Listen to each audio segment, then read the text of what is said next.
Hi everybody. Welcome to the Community Housing Transformation Center's webinar, where we're going to take a bit of a deeper dive into our funding programs. The chat is available, so if you can't hear me, please feel free to let me know, and we'll do some technical adjustments on our end, but I think that everything should be okay. So my name is Marina Slutsky. I am one of the Center's program managers, and I'll be facilitating the webinar today. And along on the ride with me are Chrissy Diavatopoulos and Luc Labelle, who will be helping me to present our funding programs. So just worth noting that if you're looking to join a French webinar, you're welcome to join that on Wednesday, December the 11th at noon. It'll be the same sort of structure, but we'll just be going over everything in French. Alors, si vous voulez joindre le webinaire en français, vous pouvez le faire le mercredi le 11 décembre à midi. And then let's go over the agenda for today, just so everybody knows what to expect. So we're going to go over a little bit about what the center is. I know that whoever sat in on last week's webinar has already gotten a lot of that information, but just sort of a brief overview. We're going to go over about what are the funds that the center is administering, how to apply for them, how the projects are going to be evaluated, and what reporting will look like. And then as well, since this is the week of our launch, we're going to be going over what are the next steps. And then at the end of the webinar, we'll have an opportunity to do a bit of a question and answer. And so first, just to go over some housekeeping pieces that will make sure that the webinar goes smoothly. So just worth noting that the webinar is in real time, so we have muted all microphones to make sure that we have a less echoey experience and that we minimize background noise. Again, the chat is available, so if you have questions throughout the presentation, please ask them in the chat as they come up. We'll try to answer technical questions as we go, and then we'll address all the questions about the funds in the question and answer period at the end. If we don't get to your questions today, please feel free to email us. There will be some contact information provided at the end of the webinar. The slides for the webinar will be available on our website for download, and then as well the recording of the webinar will be available too. And then two last pieces. So if you've signed up to be a reviewer for the center, there will be a separate sort of information session for that in January. So if you're looking for more information on this piece, it will come a little bit later and not here. And then finally, prior to sort of diving any deeper, we'd like to note that whenever the term tenants is used throughout our presentation or throughout any of the documents that the center creates, we're also including co-op members in that language. So without further ado, we're going to pass it over to Luc to tell us a little bit about the center. Yes, hello everyone. So for those that are for the first time with us, let's go with our mission statement. So the community housing transformation sector is there to support the long-term evolution of community housing providers by dispensing funds, support, and help to increase your organizational capacity. So the mission of the center is can be stated in three different things. So inform, partner, and fund. But today we'll be focusing more about funding. So a key element about our funding is you should keep in mind. Oh, sorry, phone call. Okay, sorry. So you have to keep in mind that the project must be transformative, so that the center defines transformation impact as a change that is sustainable, long-term, concrete, and far-reaching. As such, proposed project needs to include new approaches, tools, and/or ways of doing things within the organization or sector. This doesn't mean that the method or approach are new altogether, but simply that they are new in the specific providers proposing the project. Implementing a new method in your organization that has been proven by others providers is new and innovative for you. For example, Your organization starting to collect rent via electronic transfer rather than asking tenants to pay with checks could be transformative if it reduces your administrative cost, ease the rent collection process, or and simplifies the life of the tenant. The center could fund the new computer and the software needed for such a transformation. On a much larger scale, completing a feasibility study for 2, 3, or 4 providers to merge to increase their financial viability, professionalize their management, or strengthen their board would also be labeled new and transformative.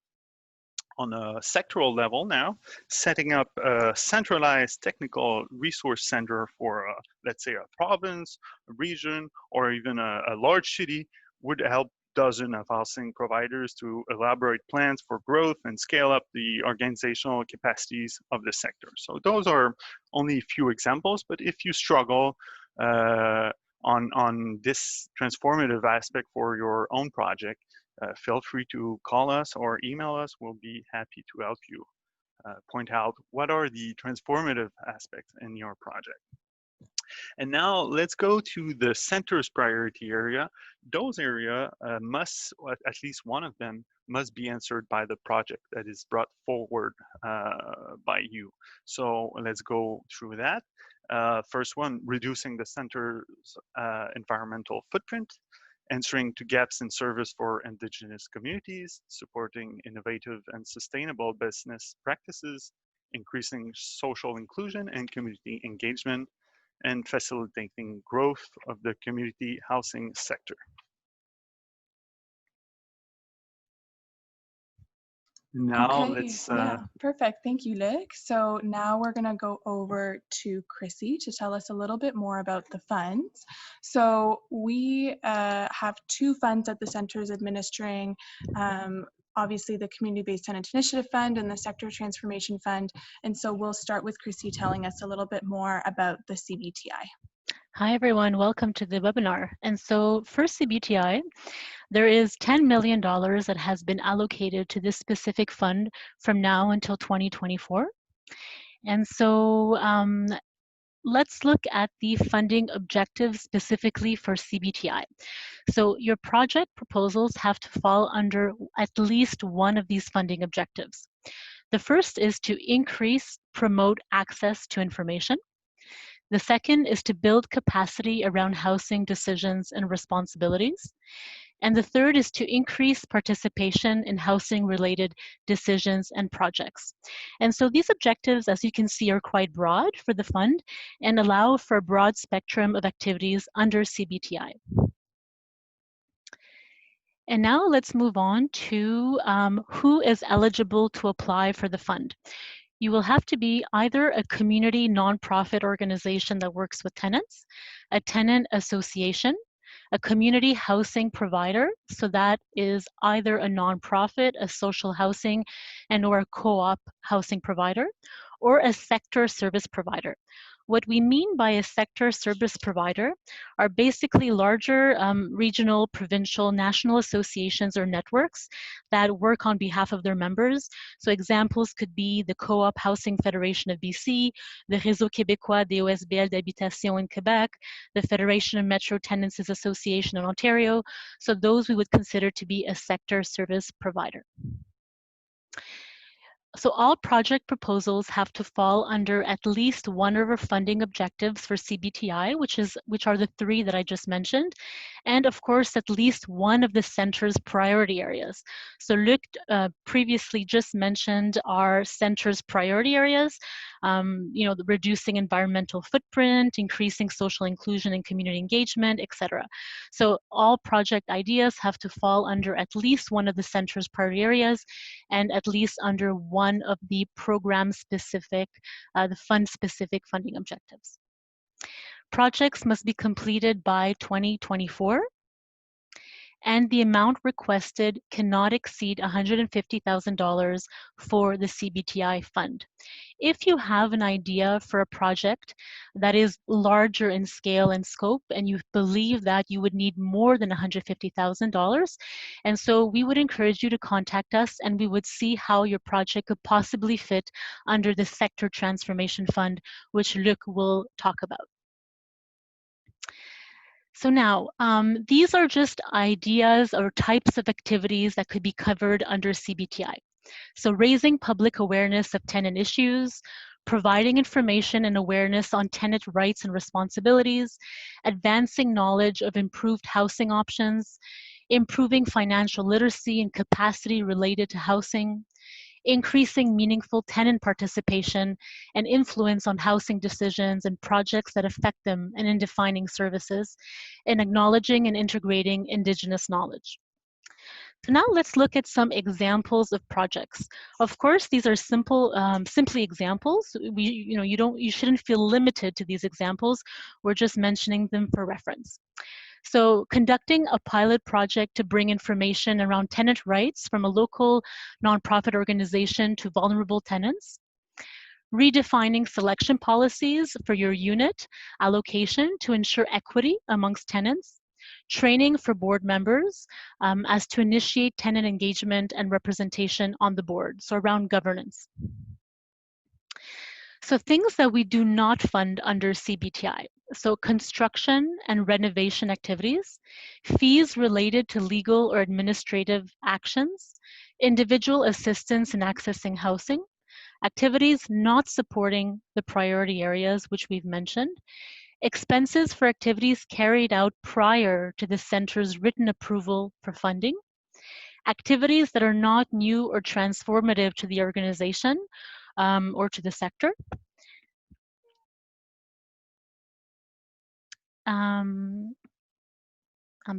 And core programs, regular services, administrative and operating expenses, and retainer fees for work to be completed in the future, and fundraising activities. Thank you.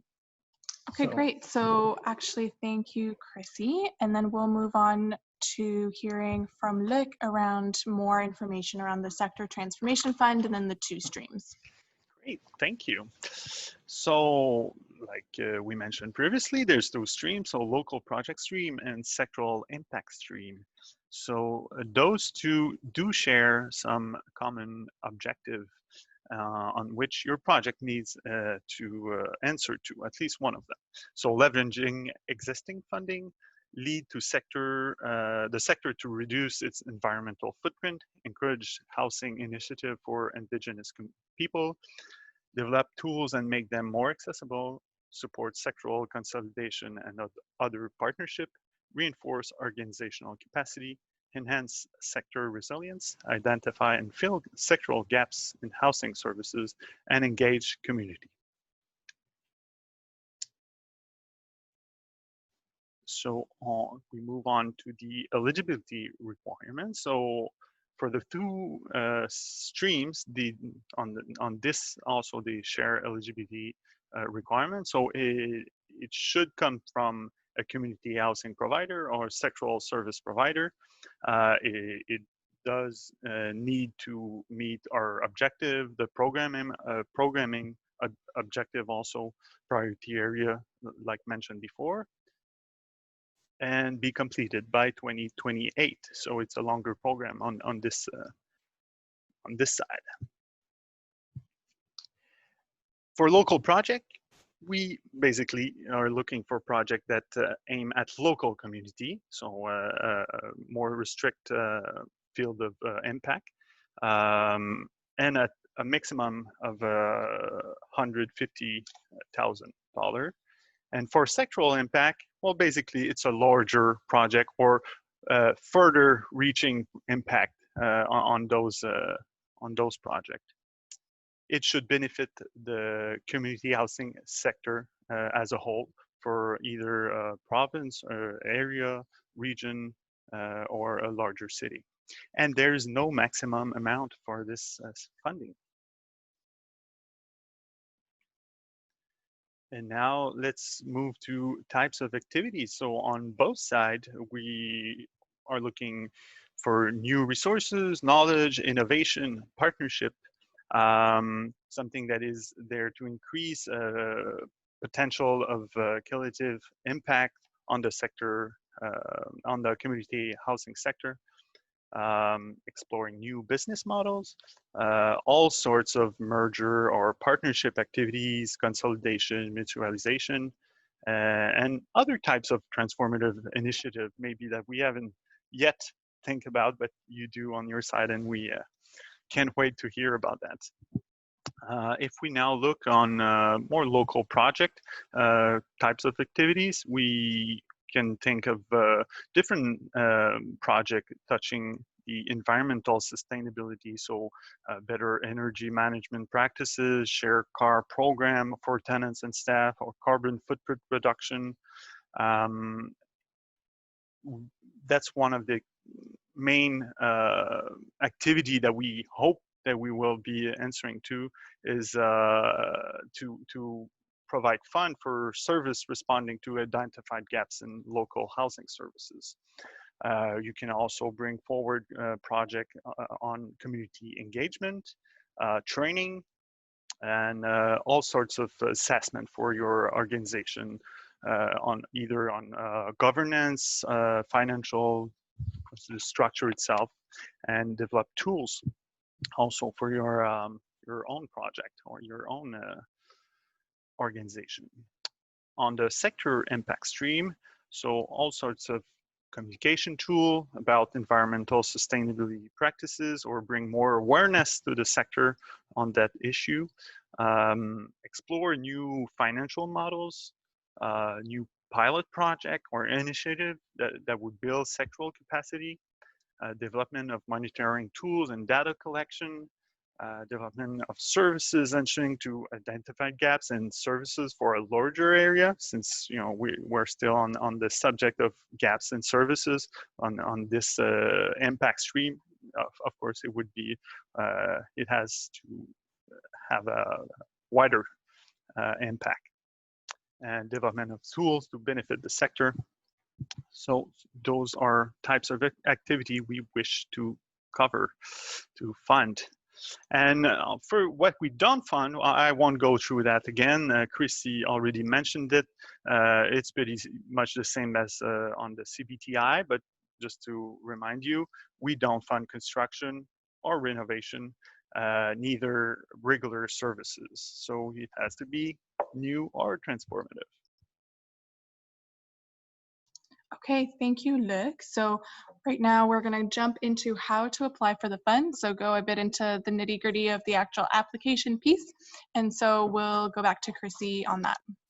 Okay, so in order to apply, you'll have to visit our website, which is www.center.support, and click on the link to our application portal. So this will become available starting on Friday. This coming Friday the 13th is when we're officially launching. So once you log in once you visit the website and you click on our application portal, at that point, you'll be able to open an account to the portal, and that's where you'll be filling out the application form. So the only way to apply to the funds are through our application portal online.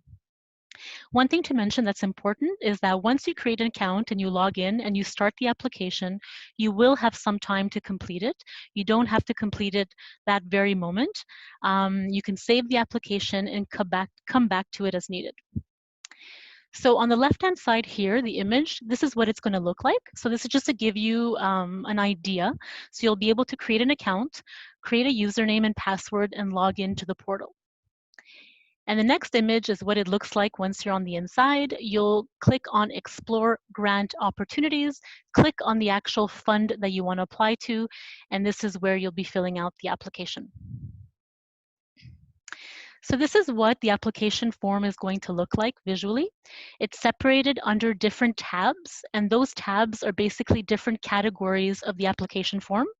So first, you'll be filling out a very brief eligibility quiz to make sure that you're eligible to apply for the fund requested. The next tab is applicant information. So that's basically, the title of the position, the name of the person who is applying for the fund. So just basic information about the applicant. A secondary contact. So a secondary contact could be an executive director, it could be a program manager, a board member, or other contact within your organization. Then there will be a tab asking you questions about the organization itself. And so just some, an overview of your organization and some basic questions about that. Project details, project objectives, project milestones.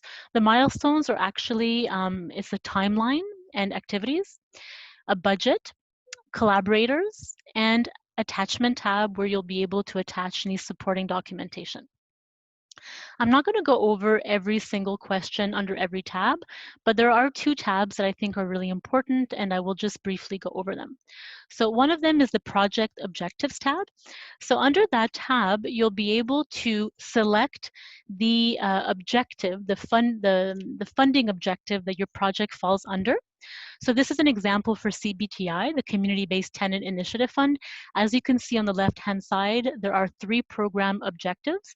And so then your project proposal will have to fall in at least one of these objectives.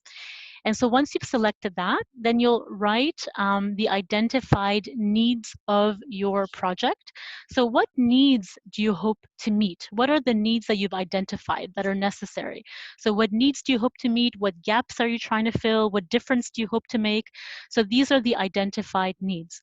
And then you'll be writing in some expected outcomes. So so how will you know if your project is successful? What will your milestones look like along the way, right? So this is where you'll be writing your expected outcomes. So this is just an example here. So imagine that, you are a nonprofit housing provider. And so there are tenants in the building who want to get involved in governance, for example, and they feel like they're lacking some skills in order to be able to get involved in the different committees or governance on the board.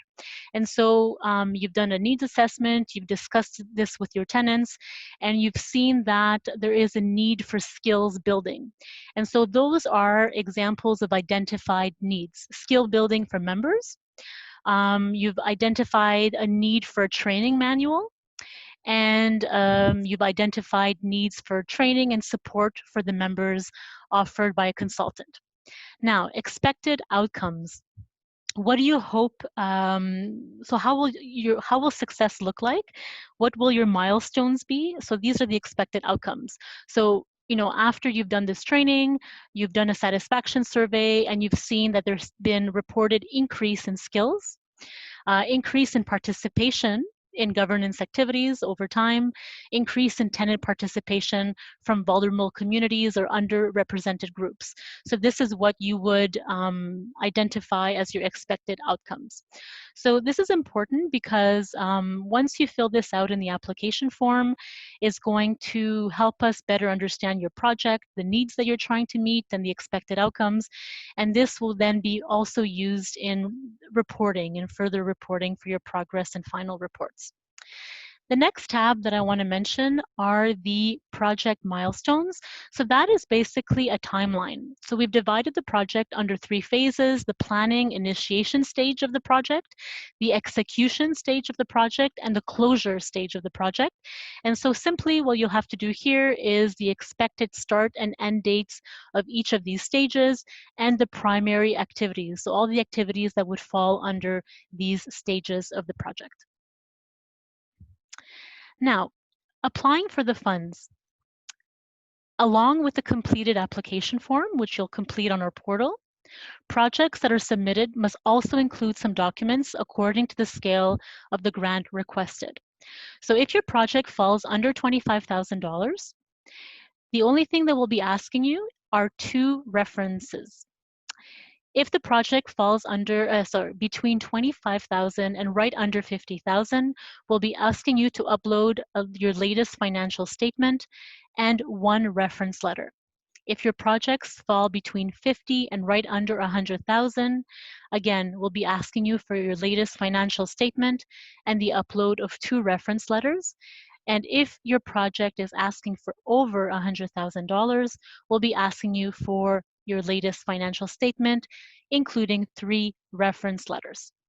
So what do we mean by quality references or quality reference letters? So they should support your proposal and elaborate on your organization's capacity to carry out the project, and come from contacts that are either linked to related experiences and or your partners in this proposed project.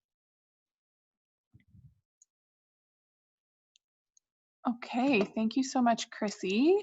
So now we're going to try to talk a little bit more about how the projects are going to be evaluated. So the stuff that's going to be sort of happening behind the scenes, as I'm sure you have lots of questions about. So Luc is going to help us to better understand the evaluation process. So thank you. There's 3 different levels of criteria that will apply on the evaluation that we do for each application. So it starts with the type of funding, the funding amount requested, and funding stream for the transformation sector fund on which the application is requested. So let's move to transformation fund. What are the criteria? So first of them is clarity of the request. And just before telling more about that, even though you're not considering applying for STF, which is Sector Transformation Fund, it is still relevant to pay attention here because well, some of the criteria will apply also for CBTI. So clarity of the request, what do we are looking for on this criteria is proposal that has clearly elaborate a project's beginning, middle, and end phase. So activities clearly identified and well described. Feasibility to deliver the project. It is defined as budget viability, human and material resources, and whether the project is realistic given organizational scale and scope. We're really looking at whether your project has demonstrated the criteria or characteristic of feasibility. Is it a clearly identified need? Proposal present a solid understanding of community housing sector in question and the needs of the community or organization concerned. Proposal identifies gaps in service. It's not necessarily always a gap in service, but usually it's not that far neither. So the context and need has been clearly identified and elaborated. So we're looking for that. Now, partnership. The project has sufficient partnership to match the scale and scope of the project or does not need any partnership given the internal capacity of the organization. As you can see, transformation in the middle is one criteria in itself. So we're looking at transformational impact and again, it is described as a change that is sustainable, long-term, concrete, and far-reaching. So again, for example, as potential to leverage resources, enhance resilience, consolidate the sector, develop innovative business models. We're looking at whether the project hasn't communicate how the qualification of transformational impact for the organization, community, or sector. So project scale and budget, I've missed that one. So project over 50 grand will have additional evaluation criteria. We will no longer be looking at feasibility, but instead looking to take a deeper dive into what makes a project feasible. Whether the project scales and budget properly align and are realistic, whether the proposal has demonstrated the requirements of organizational capacity, which is defined as having sufficient human and material resources to complete project and the ability to overcome unforeseen challenges. And whether the proposal pitches is existing idea concept in a way that the proposed completely innovative approaches within the organizational or sector. And finally, for those applying under the sectoral impact stream, we are looking at the scope of impact. So whether the proposal will impact the applicant region or sector, and will have an impact beyond the region or sector. So that will be it. On the CBTI, or the Community Tenant Initiative Fund. So at the core of CBTI is the tenant engagement. Tenant engagement includes tenant participation and co-creation. So tenant engagement is meaningful participation and a capacity to influence the decision and choice made throughout the project. We are also looking to see if tenants will be provided with capacity building opportunities to develop their skills, in addition to participating in the planning, execution, and closure of the project. We will also be looking at the social inclusion and whether the project is making meaningful participation accessible to everyone. Part of this work will be acknowledge barriers that impede participation, such as language, transportation, childcare, stigma, accessibility of the material, and taking concrete action to make participation more accessible. In CBTI, we'll be evaluating for the potential of transformational impact for larger projects. It's important to note that all projects that are submitted to CBTI must still propose something new and transformational, as we stated many times, for the organization or sector, but we'll be taking a closer look at sustainability, long-term and far-reaching impact for this transformation only for proposal over 50 grand. Okay, so there's a specific criteria adding up there. I already talked about project scale and budget and partnership during the STF presentation. So just a brief summary of all the levels and what we're looking when we do evaluate a project. So it starts with transformation. Then we move to priority area that we covered. These are the center's priority. There was 5. So does your project covers one of them? After we move to the funding's objective. So there's 3 for CBTI. There's way more for STF. Then we go with all the evaluation criteria that I mentioned right before. So in terms of type of funding, amount requested, type of streams. And then it moves to the impact of the center's funding. So we really integrate that in our the way we choose the project that will benefit from our supports, because even though we have about $50 million on 4 years for the CBTI and over 8 years for STF, it does not make a lot of money if we divide it by throughout the country. So we're looking to impactful project. So keep that in mind. And after that, it will have a prioritization, yes, by region, housing type, and demographic. So at first, we might not have much of that, even though there is prioritization for indigenous communities. But as we go, we might find out that one province have been left out in the first years of our program, and we might put extra points for those regions on the coming years. So that's it for the evaluation. I hope it was clear.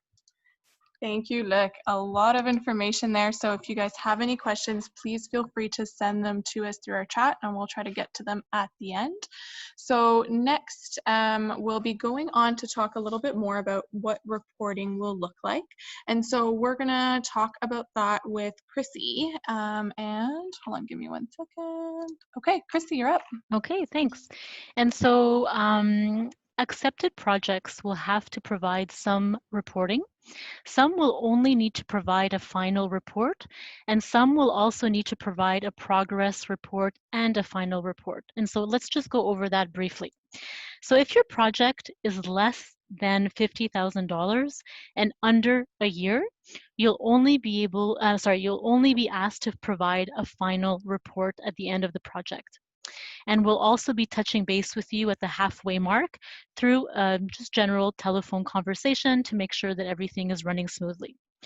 If your project is $50,000 or less and over a year, then we'll be, again, touching base with you through telephone call. We'll be asking you to provide a progress report at the halfway mark and also a final report at the end of the project. And for projects that are over $50,000 and over multiple years, we'll be, again, touching base every 6 months with you over the phone to make sure everything is running smoothly and to answer any questions you may have. We'll be asking you to provide a progress report at the end of each project year and a final report at the end. So that is for the reporting. And all of these reports you'll be able to fill out and submit online on our application portal. And so in terms of the disbursement schedule, we don't have specifics here, but I just want to mention that the disbursement, again, will be dependent on the amount requested and the length of the project. And so there's going to be an amount that's going to be given to every applicant whose project is accepted at the beginning upfront. And then there's going to be subsequent disbursements after each progress and or final report. So now let's look at the categories of questions we'll be asking you in the reporting. So for the progress and final reports, we'll be asking you questions about the project itself, your objectives, identified needs and outcomes, the timeline of the project and activities, and a financial summary. So these are categories of questions that we'll be asking both for the progress and the final report. One thing I want to mention is earlier when I was talking about the actual application form, I mentioned that you'll have to identify which objective your program falls under, and then you'll have to enter the identified needs and the expected outcomes. So this is something that we'll be asking you in the progress and final reports to basically give us an update on those identified needs and the expected outcomes. And I also mentioned that you'll have to write a general timeline of your project. So the expected start date, end date of each stage of the project, and the activities that fall under that timeline. And so again, for the progress and final report, we'll just be asking you for an update on the timeline. You know, have the projects been running according to the timeline? Have there been any changes to this timeline and activities? And then an update on the financial summary. For the final report, there's going to be some additional categories of questions that we're going to be asking you. So we'll just be asking you, along with the others above, we'll also be asking you about community involvement and partnerships. So basically, how did the partnerships go throughout the project? If there's anything that you'd like to mention about that. We'll be asking about documents and media coverage. So please share any supporting documents that you've developed throughout the project. Has the project received any media coverage?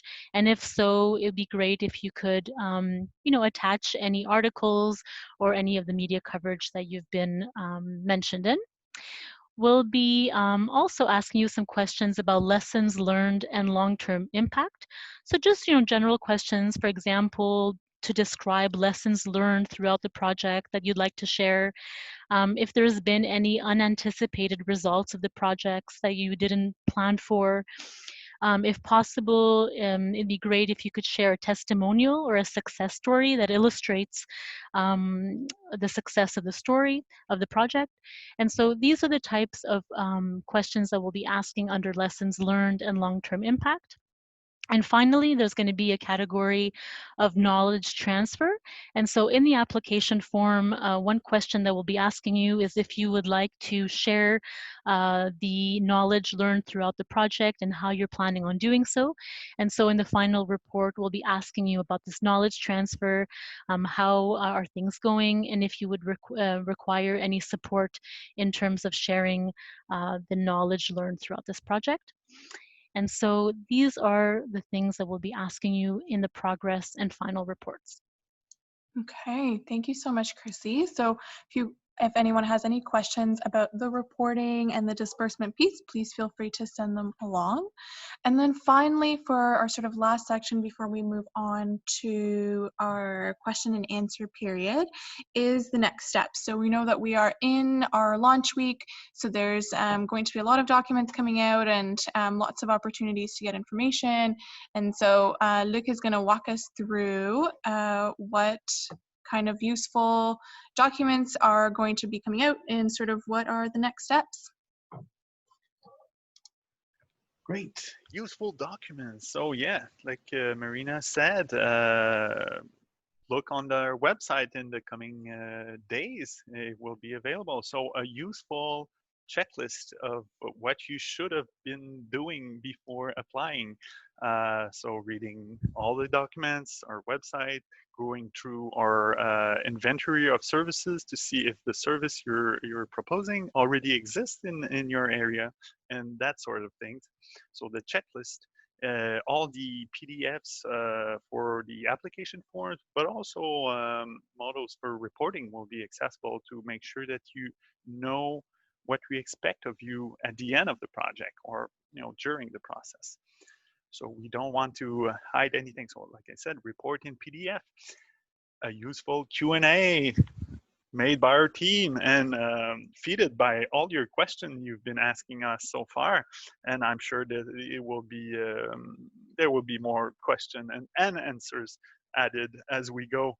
But yeah, just feel free to write to us or call us. We always love to hear about your ideas. And you'll have also a samples of applications, so what type of answer we're looking for. So we're trying to make it as easy as possible for you. But that's it. Visit center.support. That's our website. And next, well, you see here, 13th of December, that's our launching date. We only have 4 days left. So yeah, you'll be able to connect to the platform and start writing your application. And if you submit it and it's not properly filled, we'll let you know. We won't say no right away. At least we'll give you a second chance. And you can always, a good way to stay connect with us is to subscribe to our newsletter. So through the website, there's a useful link there. You just register and you'll have access to all the news that we're releasing. So if you want to contact us, the website is there. You have the email address, the general email address, and we do have a phone number now. So get on the website and you'll have all of that. It's now the question and answer period. So I'll leave it to Marina to maybe point out a few questions that you've been writing.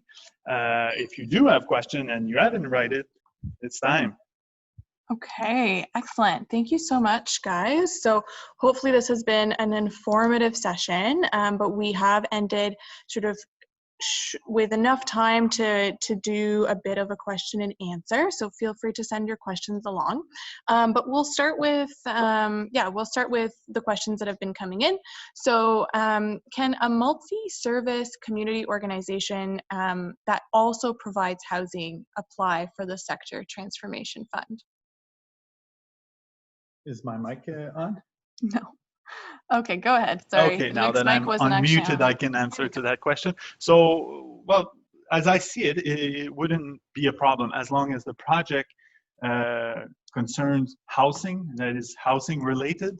It shouldn't be a problem. So, yeah, even though maybe the the way you're incorporated is not specifically mentioned in our example. If you have a doubt on your eligibility, just call us, email us, and usually if you're asking yourself that, it's probably that you are available, you're eligible to our fund. Okay, excellent. So another question that I keep sort of seeing over and over again is, what will be the turnaround time for applications to be reviewed? So how long will it take to review applications? And so I'm happy to field this one. So we have said that we will have a response to you by no longer than 3 months. That is the absolute maximum, and that's only if your project is very long and is sort of for a large amount of money and involves multiple partners, and if there's a lot of sort of legwork to do there, it has to go through our process, our entire evaluation process. But of course, if it's a project for a smaller amount of money and it's generally a shorter project to review, then you'll get an answer quicker than that. But just to be fair, we're going to say that it's always going to, the answer is always going to come back to you within an absolute maximum of 3 months. So the next question, for the reporting period, will the center be responsible for the phone call? And will there be, how will people know sort of who to contact during when it's time to do the reporting? Well, that's a very good question. Actually, I think, Chrissy, your mic's not on, but let me turn it on. Sorry, guys. Thank you for dealing with our technical difficulties here. Okay, go ahead, Chrissy. So that's a very good question. Thanks for that. So what I want to mention about that is that everything is going to happen through our application portal.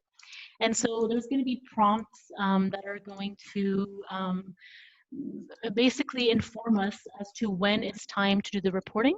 And so when it's time for you to fill out the progress and final reports, you'll be receiving prompts, you'll be receiving emails to let you know when those reports are due and to give you sufficient time. And we'll also be taking the initiative to contact you just for touch base and for general phone calls. And so all of that is going to be through our portal. And as I mentioned, you'll be given ample amount of time and you'll be receiving a prompt to let you know exactly when those reports are due. Okay, perfect. The next question is there a limit to how many projects a provider can apply for? Yeah. So basically, there's no maximum. As we said, we might prioritize at some point those areas where there's gaps of services. So maybe you're the one in that gap that is ready to fill them up with all sorts of ideas. So maybe we will fund multiple projects for one provider. If we take it on the impact stream, maybe you need, your sector are requesting, multiple services that does not exist. So that's one way we would certainly consider funding multiple grants, multiple projects for one provider. But of course, at some point, it might get difficult for us to support more than one project for only one provider. So, but there's no limit. So just send us your ideas, write your application, and we'll do the prioritization after that. So it would be hard for us to say, oh no, you absolutely not. No, we're just open, bring your good idea, and we're sure. Sometimes we might have two good ideas coming from the same sector, and we might just bring people together. That's our job also, to facilitate partnership. Okay, thank you, Doug. So yeah, I think it's a good point that for us right now, of course, organizations can apply more than one time, but the center's goal is really to support all geographic regions, all types of community housing providers and demographics in an equitable way. And so as a result, we may be prioritizing regions, types of providers and demographics for funding as more and more dollars are sort of distributed throughout the country, and we'll remain transparent about that as the process sort of changes. So the next question for us today is, will the center be developing a library of successful proposals that future applicants can reference as samples? That's a really good idea. Yeah. So yeah, that's definitely something that we can do, and we'll take note of it, and it's an excellent idea. For the moment, there will definitely be inventory of services where you can log on to the website, visit the website, and see what services are available in your area. But the idea of also providing an inventory of successful projects is a great idea, and we're very open to that. Perfect. And what is the deadline for submitting applications? Is there a deadline? There's actually no deadline. And so they're ongoing, the application process is ongoing. It's first come, first serve. And so starting this Friday, our application process is being launched, it's starting. And after that, it's an ongoing process. So we encourage you to take a look and apply as soon as you can. Okay, perfect. Please keep sending in your questions because we do have some time left still. The next one here is if you want to apply for a sector impact project that includes a tenant engagement aspect, would you recommend applying for the sector impact stream? Are projects with a tenant engagement aspect able to utilize the sector impact stream? How does that work? It's a fantastic question. Really hard to answer. I would say go with your feeling, submit it, maybe through CBTI, if really the first concern here is the tenant involvement or getting them empowered through your project. I would suggest that you apply on this specific fund. But if it's a bigger, wider project and we say, oh, this really should go into the impact for some internal reason of ours on our side, we decided it would be better on one fund instead of another. We'll make that change. We'll get to you. We'll get back to you and try to see on which fund exactly it matched the best. But that's not something it should stop you. Yeah, and I mean, as long as the project is able to check off one of the funding objectives for the sector transformation fund, then there's no reason that it can't sort of go in one or the other, but you're welcome to see which of the funding objectives your project is more closely linked to and go from there. And then of course, as Luc has been saying, we're very flexible in making sure that your project is under the right fund, or that the questions are sort of answered in a way that aligns with what we're asking. So if there's any concerns with your application, we're happy to do some back and forth. So will you be sharing the slides from this webinar with participants? And the answer is yes. We'll be posting the slides up on the website as well as a recording of the webinar. And then we'll be doing the same for the French webinar as well. And then maybe we'll do one last question, and so we'll be able to let everybody go have 5 extra minutes on their lunch hour today.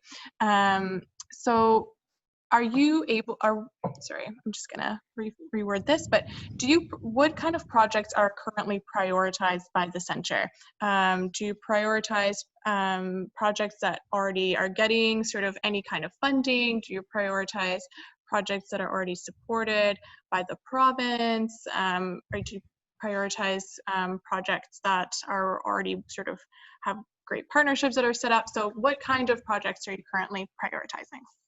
So there's maybe 3 points to that answer. So we're prioritizing a project that covers more than one priority area.